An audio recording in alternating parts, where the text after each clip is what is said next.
Welcome back to STD News. ముందుగా సుల్లూరుపేట పట్టణ అలాగే రూరల్ ప్రజానీకానికి అందరికీ నా నమస్కారాలు. మనకి రానున్న వారం రోజుల్లో మనకి హిందువులందరూ ఎక్కువగా జరుపుకునే పండగ వినాయక చవితి. ఎంతో ప్రత్యేకం హిందూ సాంప్రదాయంలో ఈ పండగ. ఈ పండగకు సంబంధించి గత సంవత్సరంలో కానీ ఇంతకుముందు కానీ ప్రజలు ఎవరైతే నిర్వాహకులు ఉన్నారో వారు పోలీసు వారి దగ్గర నుంచి, అలాగే ఫైర్ సిబ్బంది దగ్గర నుంచి, అలాగే ఎలక్ట్రికల్ పవర్ సిబ్బంది దగ్గర నుంచి వీళ్ళందరి దగ్గర నుంచి పర్మిషన్లకి కొంచెం ఇబ్బంది పడుతూ ఉండేవారు. ఈసారి అదంతా రద్దు చేసి మొత్తాన్ని సింగిల్ విండో పద్ధతి రూపంలో మన ముందుకి ఒక యాప్ రూపంలో తీసుకురావడం జరిగింది ప్రస్తుతం ఉన్న గవర్నమెంట్. దానికి ప్రజలందరూ చేయవలసింది ఏమనగా, మేము ఒక లింక్ సర్క్యులేట్ చేస్తాము. www.ganeshutsav.net అని ఒక లింక్ సర్క్యులేట్ చేస్తున్నాము గ్రూపుల్లో.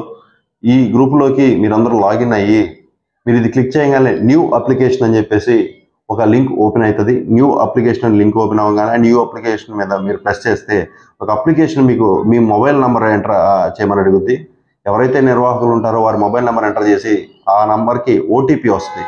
ఆ ఓటీపీ ద్వారా మీరు లాగిన్ అయితే మీ అప్లికేషన్ ఫామ్ ఓపెన్ అవుతుంది. అప్లికేషన్ ఫామ్ ఓపెన్ అయిన తర్వాత మీ డీటెయిల్స్, మీరు ఏ ఏరియాలో పెడుతున్నారు, ఎంత మీ విగ్రహం యొక్క ఎత్తు ఎంత, కొలతలు, మీరు ఇమర్షన్ డేటు, టైము, ప్లేసు, అలాగే మీ లోకల్ అడ్రస్సు, మీ కమిటీ మెంబర్స్ ఎవరైతే ఉన్నారో వాళ్ళ యొక్క డీటెయిల్స్, ఫుల్ డీటెయిల్స్, ఈ మొత్తం ఇన్ఫర్మేషన్ మొత్తం ఒక అప్లికేషన్ రూపంలో మీరు అందులో అప్లై చేసినట్లయితే, డైరెక్ట్గా మీరు అప్లై చేసిన తర్వాత మీరు సబ్మిట్ చేసినట్లయితే మీరు ఆ యొక్క అప్లికేషన్ మా పోలీస్ వెబ్సైట్లో మా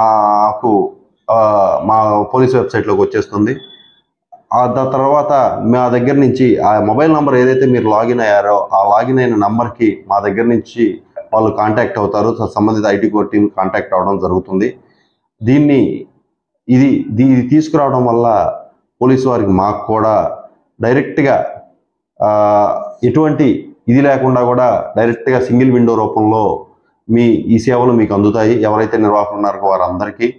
కాబట్టి ప్రతి ఒక్కరూ దయచేసి దీన్ని యూజ్ చేసుకొని, అలాగే ఎటువంటి అవాంఛనీయ సంఘటనలు జరగకుండా వినాయక చవితి పండుగని అందరూ జరుపుకోవాలని కోరుకుంటూ అందరికీ వినాయక చవితి శుభాకాంక్షలు తెలుపుకుంటూ సెలవు తీసుకుంటున్నాను.